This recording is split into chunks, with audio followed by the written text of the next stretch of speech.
Good morning, good afternoon, or good evening, wherever you're tuning in from. Welcome to the Truck Around and Find Out podcast, where we're going to discuss some fun and hot topics surrounding trucking safety, community, and our lives up here in northern Colorado. I'm one of your hosts, Ryan Byers, the owner of Front Range Compliance Services and DOT University. And with me, I've got my good friend and colleague, Mr. Keith Couch. Good morning. Good morning. He's with Rush Truck Centers. And how's things going over there at Rush, Keith? Good. It's quiet. Things are kind of slow. This is a tough time in the trucking industry. I'm sure a lot of the guys listening, we don't have to tell them that. So yeah. It's tough. I think we're seeing that just in freight costs. Just to send a package right now. I mean, good Lord, I would assume that the stamps, and I know UPS and FedEx don't use stamps, but whatever their shipping labels, they've got to have gold plating on them. I mean, I shipped a box a couple weeks ago, and it cost me $100 and some odd to ship it, and I just shocked. I was just completely blown away. Well, we've talked about that, and it's like, well, somebody's making money.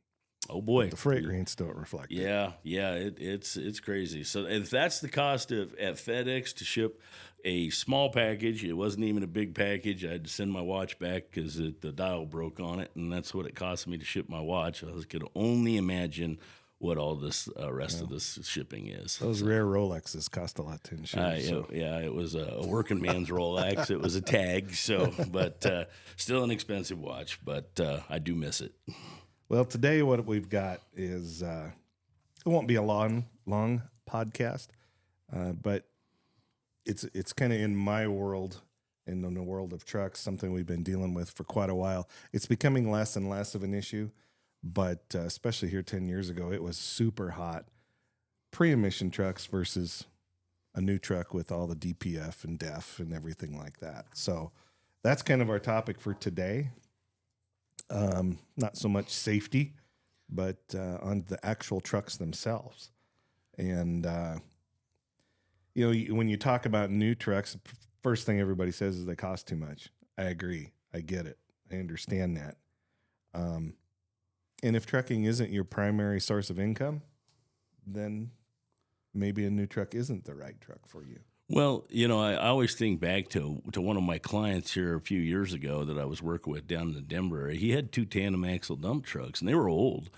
And I was in there going through his maintenance plan with him and looking at the expenses, and he had, in the previous year, he had spent $200,000 working on service on these 2 dump trucks. And my first reaction was, why? I mean, I would like to believe that $200,000 would have bought him a pair of at least newer, and maybe not new, but newer, sure. Maybe a little upgraded. And there's a couple caveats with that is, so say it's $100,000 a truck. Yeah. Well, that's just the receipts for what was done. So that's just parts and labor. What's not reflected in that is the time it spent in the shop to do that it could have been earning revenue. Yeah. The kind of our rule of thumb is if you have $100,000 you spent on this truck this year, you can double that because it could have made $100 for the time it was in there. That makes spending sense. $100. That's really the rule of thumb is double whatever you spend in the shop. So if we got a $30,000 bill in the shop, that cost you $60,000. Oh boy. Yeah. Because it could have been out running. Oh yeah. Now, absolutely. No truck is perfect. Every truck's got to go into the shop. Of course. It's just the way it is. So for the higher upfront costs, you get all new parts. Yeah. The whole truck's new, the suspension's new, everything, engine, transmission. And these trucks are all approaching 200,000 now. The nicer ones you're pushing 250. You get into the heavy haul world, you're at 3 to 350. So they're getting expensive. You better have some contracts and some hauls, lined up. So I get the expense part. Yeah, but with that, if you spend that kind of money on a piece of equipment, the only way to keep that equipment to make you money turn around is to keep it rolling. Right. So with the new, Tires turning. that's the benefit of that new vehicle. Correct. Is you're going to be most spending of more the time. These trucks just roll. Yeah. Now with the advent of after treatment systems and everything, every manufacturer's been fighting it. I mean, there's none of us are immune to it. I don't want to throw rocks at any brand because it'll be my turn in the barrel someday. So, I mean, it's just one of those things. But generally it's under warranty, so it's not costing you money. And I am a big proponent. One thing Rush Truck Center does that I completely agree with, we don't make profit on warranties. Whatever we get them for, the customer gets them for. That is a policy that I completely agree with because it helps protect the customer. Yeah. And we don't need to make profit on that. Okay. And so I do like that. So, a 5-year, $500,000 warrant or $500,000, 5-year, 500,000 mile warranty on your engine, your after treatment, and your chassis. So basically, bumper to bumper, everything's covered. Well, they used to be about $10,000 to $12,000 for something like that. Now they're pushing 20, 22, 23,000, depending on the motor that you get. But you have something go down. It doesn't take long at $200 to $250 an hour in these shops to get to $20,000. Oh yeah. Oh, I think some are charging a little bit more than that. Even it's pretty crazy. So I'm kind of hearing from you that maybe it's better to spend a little bit big up front, than have those incurring costs on the backside of this. So it's something that could really you usually get better finance rates, things like that. Get the warranty. Like I said, if this is going to be your primary source, I go back. There was a kid.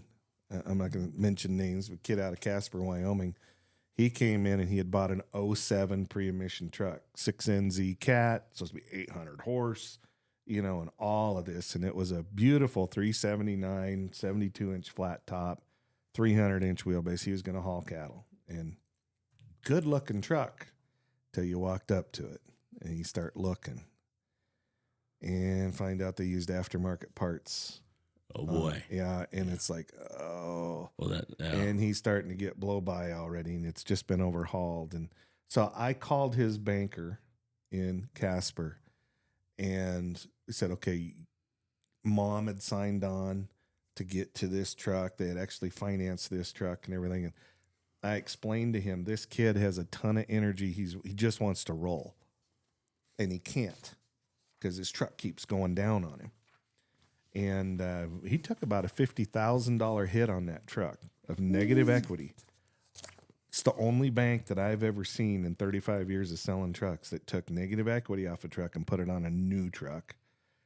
And I happened to have a 1-year-old old age truck. We were willing to just blow out at cost so we could help a little of that.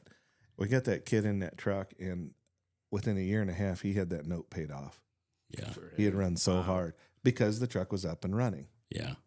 So that's just a really good example. And the kid, far as I know, he's still running it. I need to follow up with him and find out. Wow. But the pre-emission trucks are generally lower purchase price, but most banks will not finance a truck if it's over 10 years old. Well, right now, I'm ordering 2027 model year trucks. Holy moly. Okay. So banks are looking at it as if the 27s, they'll be out in a month.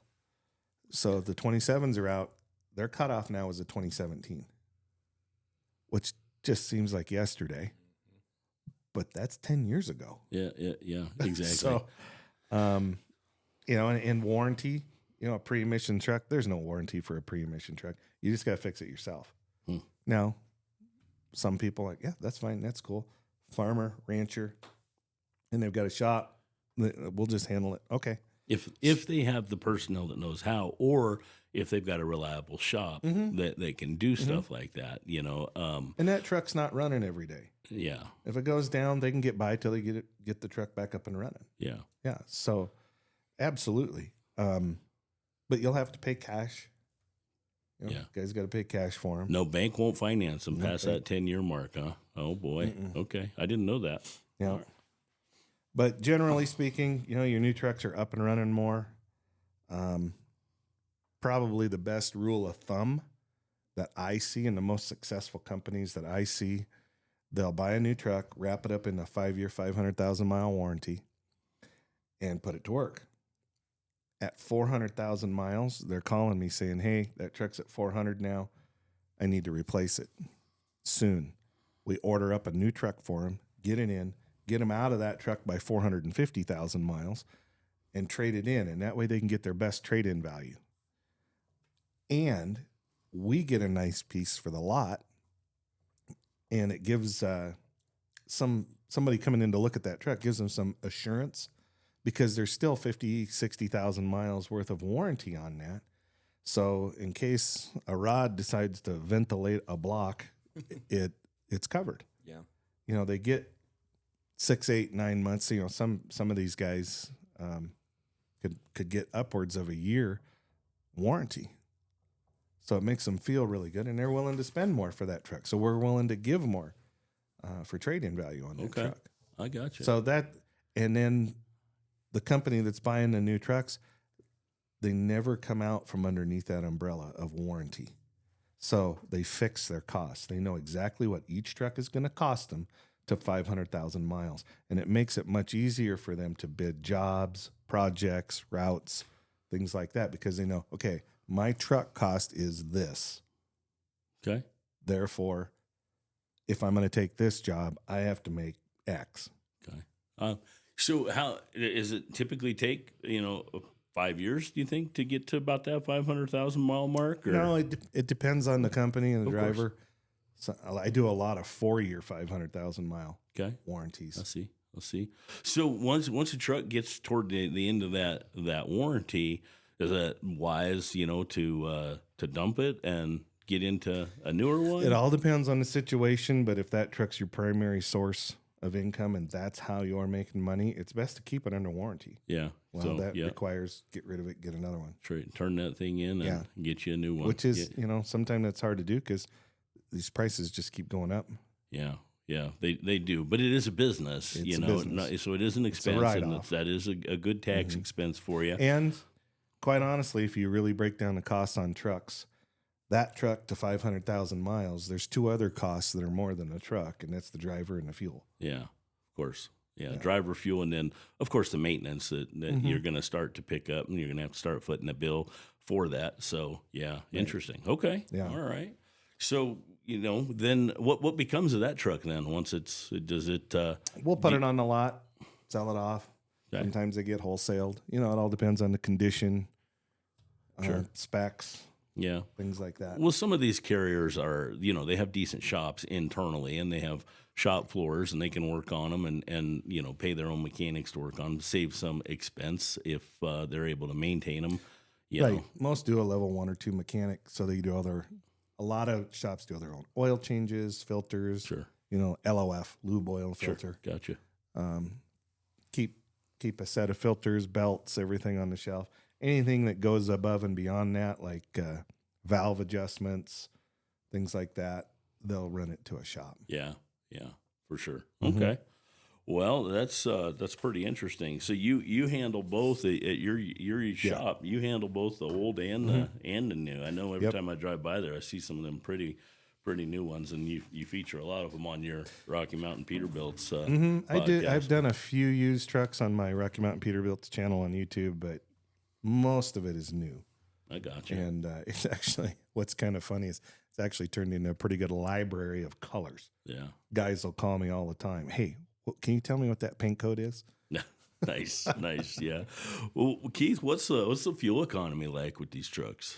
So usually it's significantly better.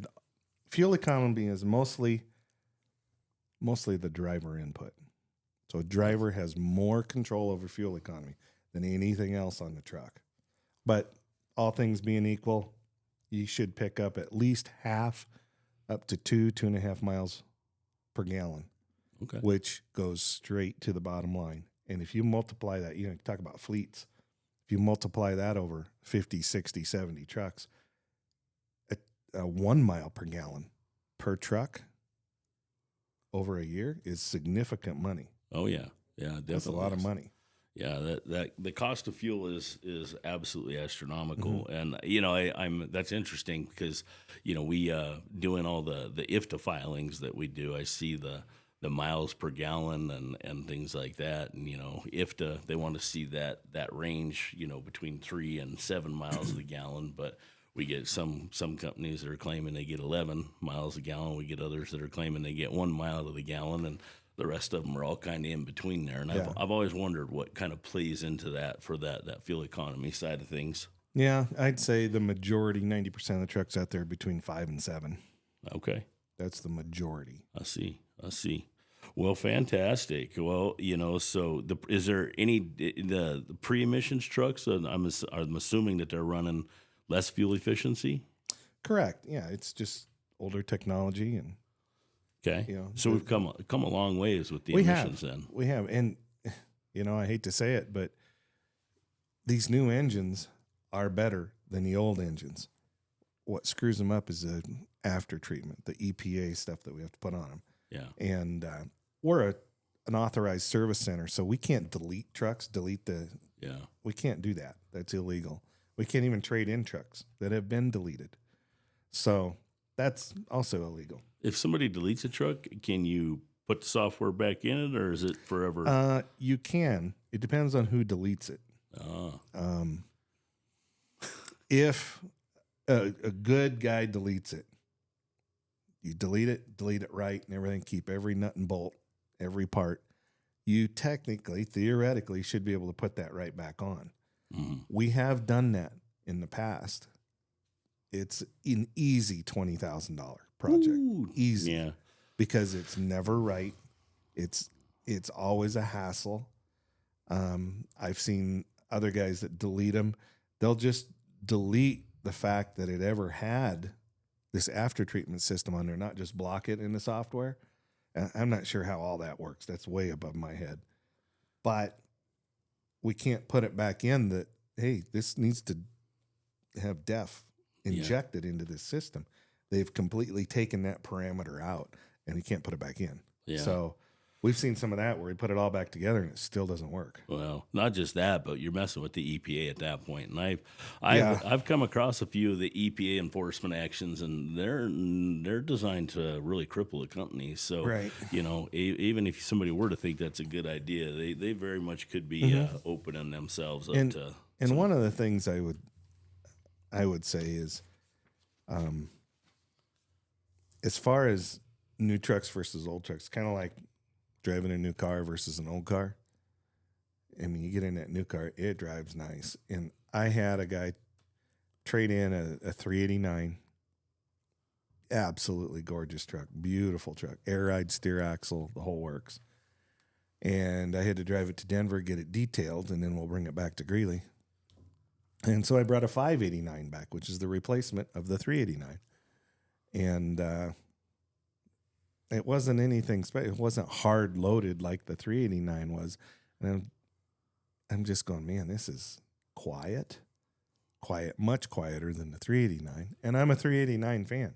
Yeah, 379. Yeah. I love the traditional look, and I love gauges. Yeah.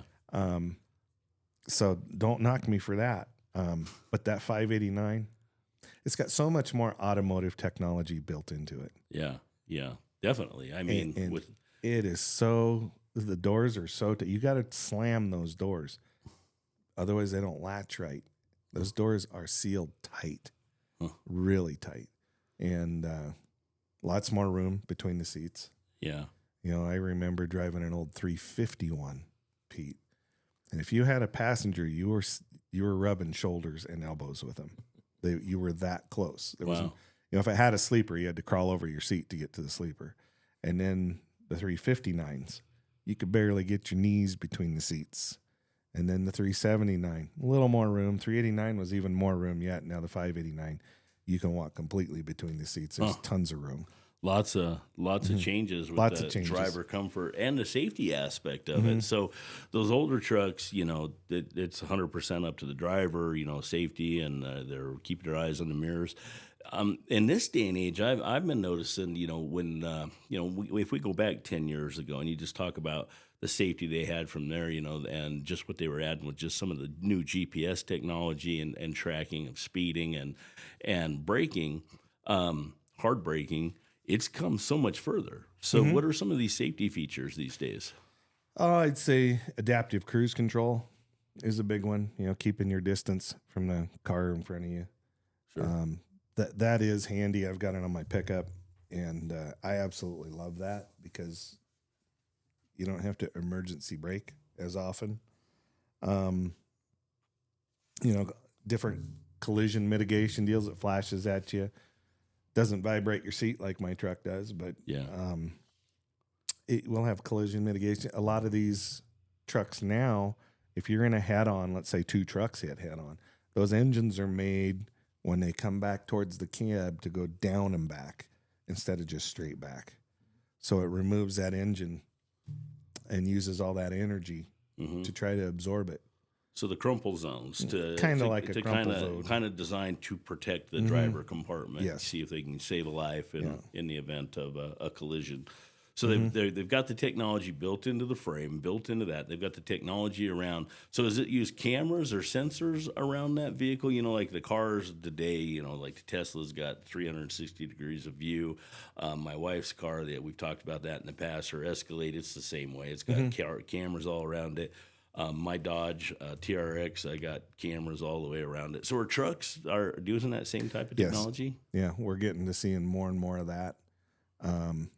Some of the new side rearview mirrors that we have are actual screens, and then they've got cameras around the truck, so they put them up in the screens. Okay. As of now, I'm not a big fan of them. No? I don't know. I guess it would take some getting used to. I got you. It would. Yeah. When you say screens, you mean like it's instead of showing you a reflection, you're seeing the image. Oh, I hate it. My center rearview mirror does that, and I look at it when I'm driving, and it kind of makes me feel disoriented. It's it really kind of messes with my equilibrium. Yeah. So yeah, I'm not I don't necessarily like that, but hey, if it can help the driver see more, and if it's covering some of those blind spots, that seems like it'd be very beneficial. Yeah, and that's the whole thing, is getting rid of the blind spots. Yeah, that's and then we get into like resale value. New trucks, they'll depreciate sharply, your first 3 years. But in that first 3 to 5 years is kind of like, you need to have a plan. Don't just go buy a truck and get going. Have a plan. Okay, what's this truck going to make? Kind of have a business plan. What's this truck going to make? How many miles do I have to do? What do I got to earn per mile? Where's my break even? And then when I start approaching 500,000 miles, what's my exit strategy? Am I going to get another truck? Do I want to trade at 400? Do I want to trade at 350? Where do I want to be? On this.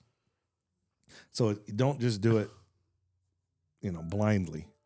Have a plan. Yeah.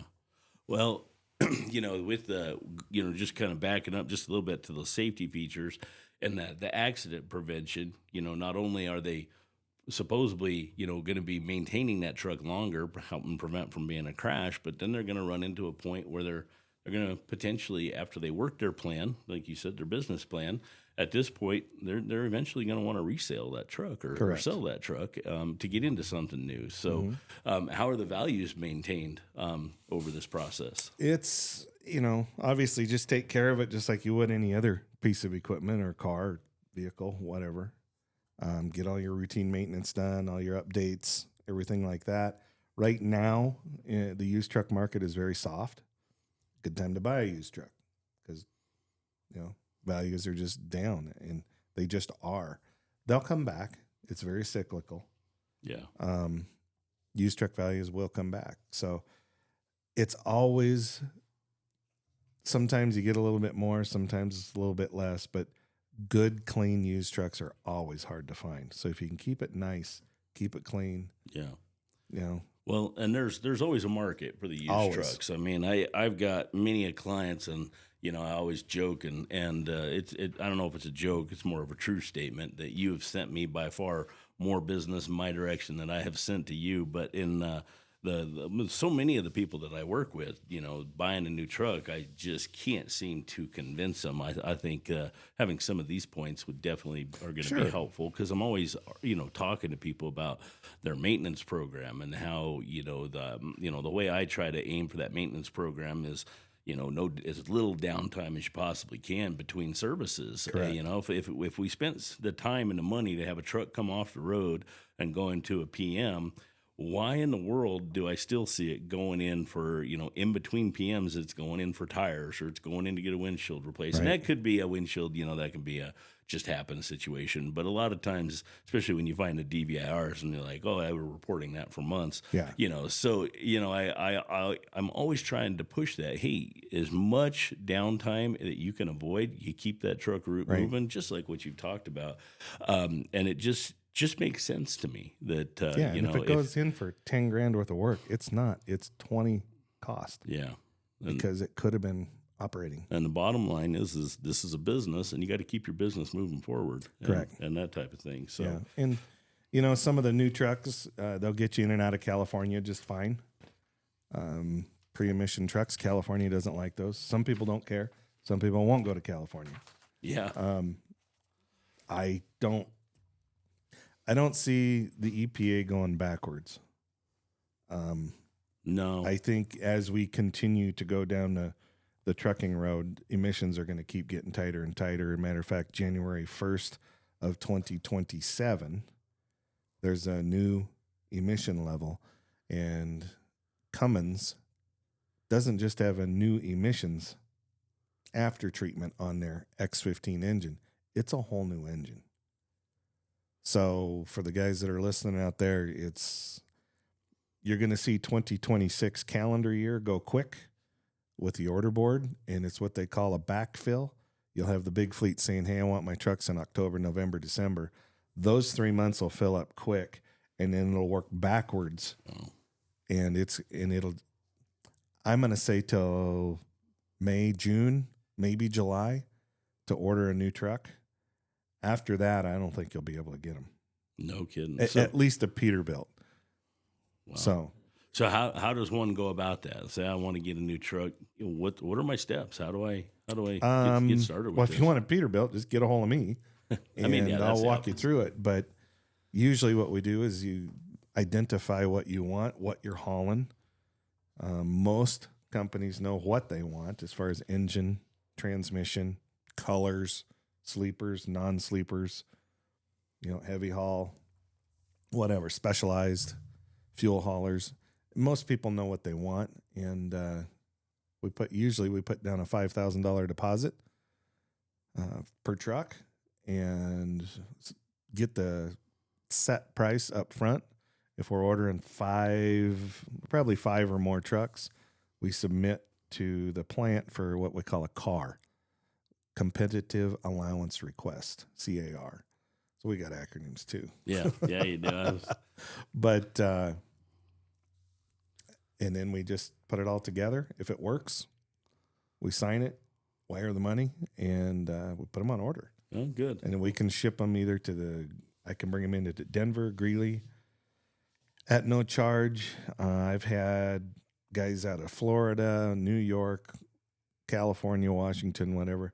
I can direct ship to them at no charge. Okay. I can ship it anywhere in the country one time at no charge. So I can factory PDI it and have any, hubcaps, nut covers, mud flaps, DOT, PDI, all that's all done, all ready to go, and just direct ship it to you. So yeah, they do like to dress their trucks up, don't they? Yeah, we can do all the chicken lights you want. Make them pretty. Yeah. So, well, Keith, where do you think the market's going? Is the pre-emission going to keep the trucks with their high resale value, or is the future regulations going to kill demand? I think regulations is going to kill it. Yeah. I think you're going to see a lot of your pre-emission trucks with the farmers and ranchers that don't use it as a primary source of income, just use it to get done what they need to get done. They'll be okay. But they buy a truck and use it forever. Yeah. I mean, as I'm teaching my inspection classes and stuff like that, I ask, I get a lot of the texts from the shops around here, and I ask them, hey, when have you seen a truck, especially when I talk about like the front brake exception, a truck that was manufactured prior to July 25th of 1980. I'm like, when have you come across a truck, a 3-axle truck that didn't have brakes on the front? And 20 years ago when I was teaching, people would raise their hands, and today what? Yeah. And I know the deeper you get in the heartland, you're going to find them because they buy that equipment, and they use it till Correct. it falls apart. Well, I grew up around Detroit's 8V92s, which was a 2-stroke diesel. Mm-hmm. Well, I walked in my shop and I said something about an 8V92, and they said, "Oh, what?" They had no idea what I was talking about. I said, Of course not. Well, then, oddly enough, we had one 8V71 in our shop in an old truck, old hay hauler truck, Farmer Rancher. Yeah. So Oh, that boy. was pretty cool. And they sound so different. I remember the first time I heard a 4-stroke diesel, I was like, "That's a diesel," because an 8V92 sounds so different. Really? Yeah. Oh, I'll be darned. That's pretty wild.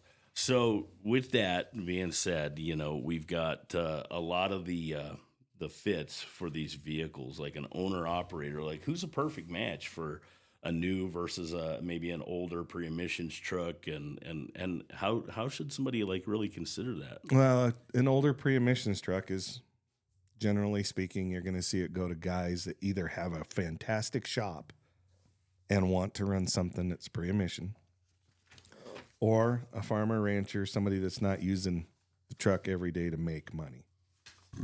Mm-hmm. So that's your pre-emission. The newer trucks, those are guys kind of like this kid out of Casper that said, "I just want to run, and this is going to be his primary source of income." I said, "And you need to run a new truck because you don't have time to be down." So. Wow. Yeah, definitely. Most definitely. I definitely see the value in newer, into whether you're buying it brand new or definitely newer. The biggest battle that I fight with my clients is the maintenance programs, and just that constant war of trucks that are down or we're not maintaining and keeping, Right. and we're taking hits to our vehicle maintenance basics, and it just seems very difficult to really get people to understand that this is the Yeah. And I had it, him, our buddy up in Rifle. Oh yeah. And I'd sold him several used trucks, and he finally went to new. And about 6 months later, his wife came. She said, "That's the truck that's making us the most money because it isn't down." It was just a day cab. Yeah. It wasn't even a sleeper truck. We should have him on. We should ask Mr. I don't know if we should say his name until we talk to him, but we should better talk to him first. We should ask him to join us on one of these. Yeah, he's a hoot. I think Yeah, that guy. yeah. But he did call me and he said, "You're right. That one's making us the most money because it's not down." And now he's picking up other contracts because of his reliability. Well, right. Well, it sounds like so he needs to order some more from you. That's turned into several more trucks. Probably another one before the new emissions as well. Absolutely. Well, I think that testimonial alone should be a future podcast for us, and we'll have to hit him up. I'm sure we could talk him into joining us. He'd have a good time. I'll bet we could. Yeah, he's a good dude. So that's awesome.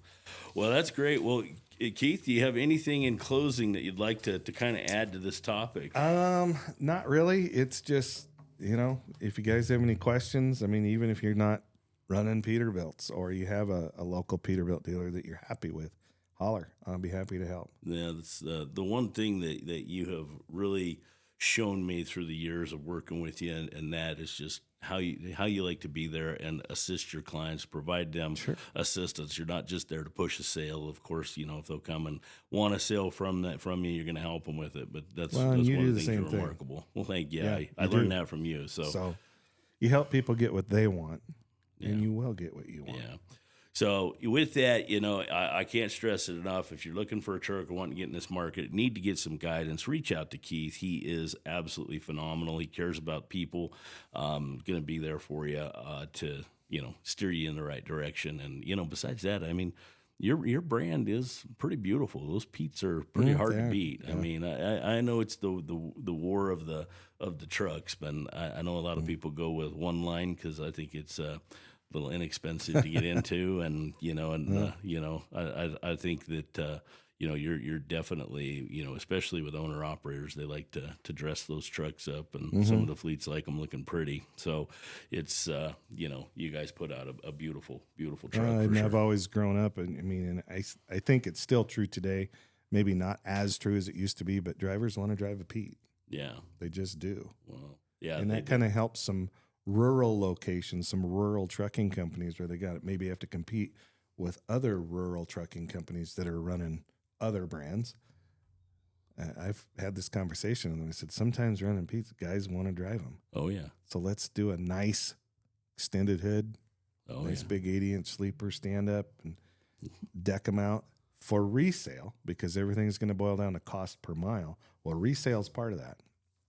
Yeah. If you can get double the money that you could get from brand X on a Pete, instead of 30 grand, you're going to get 60 grand trade in at 500,000 miles. That goes to your cost per mile. And if you really start breaking things down that way, yeah, it might cost you the same or less. And it's all business decisions. To run the Pete. Well, that's the thing. Look at our big blue company out of Denver. Uh-huh. They got a stack of resumes on the desk of guys that want to drive for them because they run nice equipment. It's beautiful. They're beautiful trucks. Beautiful trucks. Yeah. And they spec them out really well. And they do. And that's part of the driver safety reward with that particular. Correct. The more accident-free miles, the more budget they get for making a dresser. And, some of their trucks are absolutely phenomenal. That's a perfect example. Yeah, it really is. So fantastic. Well, I know while we were sitting here talking, I kind of came up with my truck around and find out. And what is that? It goes along with this. And this is a point that I used to try to make a long time ago, and it just kind of made it jar in my head. So for my truck around and find out, to close this out on my side, is first off, I want to ask you, when you're talking about picking up used market, picking up a used truck, how do you feel about the auctions? Yeah, that's kind of what I thought. So here's the thing, like you can, beaters. yeah, right. So here's the thing: a lot of the companies that I work with, they're trying to get their ducks back in a row, right? They're trying to get things together. So hey, we need a new truck. It's like, hey, well, what do they got at the auction? And I think what people have got to realize, that truck is at the auction for a reason. It's because whoever owned it decided that it had enough problems and was costing them so much money that they need to dump that vehicle. So when you go and you buy a truck from somebody like the auction house or the auction yard, whatever you want to call it, you're basically saying, hey, we're doing good enough in our business that we can accept other people's problems. And now, because we bring that truck in our fleet, we are going to let that become our problem. We're so financially solid, we can hold those problems down and at bay. So I would just say, for my truck around and find out, stay away from those trucks that are sitting on that auction. Correct. Go somewhere reputable. Get you something, that is going to be truly good for your fleet and good for your program. Or if not, you're going to be trucking around and finding out with all that downtime. The reason they're at auction is even dealers don't want them. Yeah, that's the whole point. And we've inspected some. Yeah. And it's just like, it's too much. And we just look at the customer and say, your best bet's to take it to auction. Yeah. Because we don't want to deal with the problems when we sell it. Yeah. Some of that stuff should have been gone to the sheet metal plant. They're there for a reason. The scrap metal and yard. most of that stuff goes overseas. Yeah, it does. Or out of country, I should say. Goes out of country. Yeah, of course. Yeah. Yeah, and so auction houses, truck around and find out. If you buy one of them, you will be finding out. I'll give you I guess are we about done? Because I can tell you a TAFO for me. We'd love it. I have a perfect example that goes to the auction. So when there was an auction company in Brighton, moved out to I-25. Prior to that, they were just a typical auction house. When they moved out there, the state of Colorado made them get a dealer license, which changes everything. Now they have to operate by the same rules as all other auto dealers in the state. Oh. So I had a buddy of mine I went to high school with, bought a truck there. He says, hey, can I run it by your shop? Just have you guys do a once over on it, see what it needs. I'll decide what I need fixed and what I don't. Sure. It's supposed to be a 600 cat, day cab Pete. Well, a mechanic walks up to my desk. He says, you know the guy that owns this truck? I said, yeah. He said it was a 600 cat. He said, it's supposed to be. He said, it's a 470 cat, I think he said. 475 cat. It's not a 600. Uh-oh. So I called him and I said, hey, you might want to call the auction company and let them know. And so he did. And I didn't tell him how to handle it after that. He needed to do this first. They said, tough. You bought it at auction. You own it. Click. That was it, huh? So he calls me back and I said, let me guess what they said. Tough. You bought it at auction. You own it. He goes, yeah. So he said, what do I do? I said, here's what you do. I said, you call him back and you tell him, I know you have a Colorado State dealer license now. I've got the advertisement that showed this as a 600 cat. Either make it a 600 cat or give me my money back. Uh-huh. Those are your choices. If not, my next call is the Colorado State Dealer Board. So he did that. They said, bring it back. We'll have a check waiting for you. Yeah, of course they did. So I told him, I said, there's no reason for you to drive down from Nebraska to run it over there and stuff. I said, I'll run it over for you. Yeah. And so I ran it over there. And when I walked in, they knew exactly who I was and who had coached the client. Hello, and surprise, it was surprise. It was very cold when I walked through the door. I'm sure. But I said, it's good to see you guys have to operate by the same rules I do. And I walked out. The question on that, though, how many times does stuff like that happen and that phone call that says you bought it as is at an auction, click, and people just walk away and go, yeah. I'm stuck with this mess. And prior to that move, that would have held. Yeah. And it would have been totally legal, and that's just the way it was. So if you're going to buy something from an auction, find out ahead of time, does this auction house have a state dealer's license in whatever state? Yeah. Because if they do, it has to be what's on the auction sheet. There's still, it's an auction. So it's regardless of whether it's a dealer or not, and held the dealer role, they are still selling the crap that nobody else will take. Like, we're going to send it to auction for a reason because nobody else wants it. So when you get it to the auction, I'm not calling the people that are buying from the auction the bottom feeders. Y'all are just trying to fulfill your need, and I get that. But definitely take a hard look at that because, you're going to find out with this equipment. And I've seen it. I've seen it in the trucks from my clients time and time again. It's just, it's just absolutely crazy.